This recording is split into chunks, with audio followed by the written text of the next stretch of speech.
নমস্কাৰ মই নিপেন এইকেদিন সোশ্যাল মিডিয়াত দেখিছো গৰিমা বৌৰ বিষয়ে বহুত কথা উলিয়াই আছে প্ৰথমতে গৰিমা বৌৰ বিষয়ে উলালে সন্দেহযুক্ত কিছুমান কথা সন্দেহ কৰিলে বেলেগৰ লগত আকৌ এতিয়া তাৰ পিছত লাগিলে কাপোৰৰ লগত বা গৰিমা বৌৰ কাপোৰ এনেকৈ মিলাই পিদিছে তাৰ পিছত ডাঙৰ সোশ্যাল মিডিয়াত পোষ্ট দিলে আৰু এতিয়া আকৌ ওলাইছে গৰিমা বৌয়ে হেন্দু কিয় মুহাৰি পেলোৱা নাই এই গৰিমা বৌ হেন্দু মুহাৰক বা নুমুহাৰক আপোনালোক ক'বলৈ কোন আপোনালোক ক'বলৈ কি থাকিল তাত ক'বলৈ কোন দৰকাৰ নাই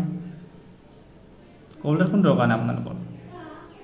এগৰাকী মহিলাই বুজি পায় হেন্দুৰ মূল্য কিমান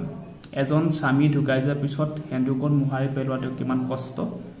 হয়তো আপুনি আৰু মই অনুভৱ কৰিব নোৱাৰিব পাৰোঁ কিন্তু গৰিমা বৌয়ে সম্পূৰ্ণভাৱে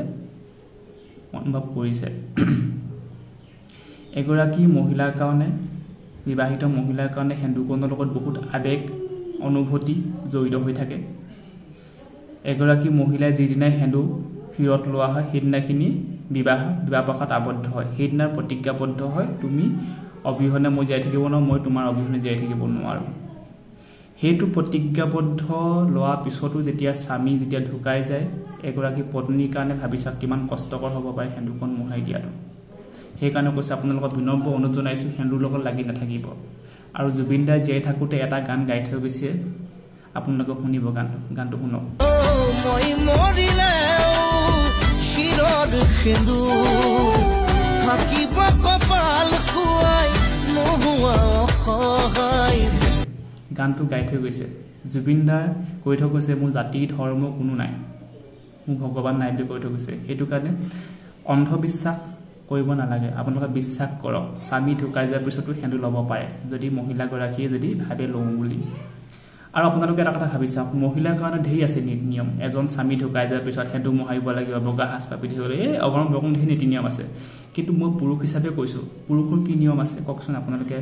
পত্নী ঢুকাই যোৱাৰ পিছত এজন পুৰুষে কি নিয়ম মানিব লাগে একোৱেইতো নাই সেইকাৰণে কৈছোঁ আমাৰ আইন সকলোৰে কাৰণে সমান কৈছোঁ মহিলা আৰু পুৰুষ সকলোৰে কাৰণে সমান সেইকাৰণে কৈছোঁ অধিকাৰ সকলোৰে সমান আছে নিজৰ কৰিব পৰা কামটো কৰিব পাৰে মহিলাগৰাকী স্বামী ঢুকাই যোৱাৰ পিছত মহিলাগৰাকী হেন্দু মুহাৰিব লাগে বগা সাজ পাপি দিব লাগে বহুত কিবা নিয়ম থাকি যায় কিন্তু পুৰুষৰ কাৰণে একো নাই সেইকাৰণে কৈছোঁ আপোনালোকক গৰিমা বৌক শান্তি দিয়ক হেন্দুৰ লগত লাগি থাকিব নালাগে আৰু যিবিলাক আগতে বৰ ডাঙৰ পোষ্ট দিছিলে সেইবিলাক ডিলিট কৰি দিয়ক মানে বহুত বেয়া লাগিছে এনেকুৱা সমস্যাত গৰিমা বৌ এগৰাকী মানে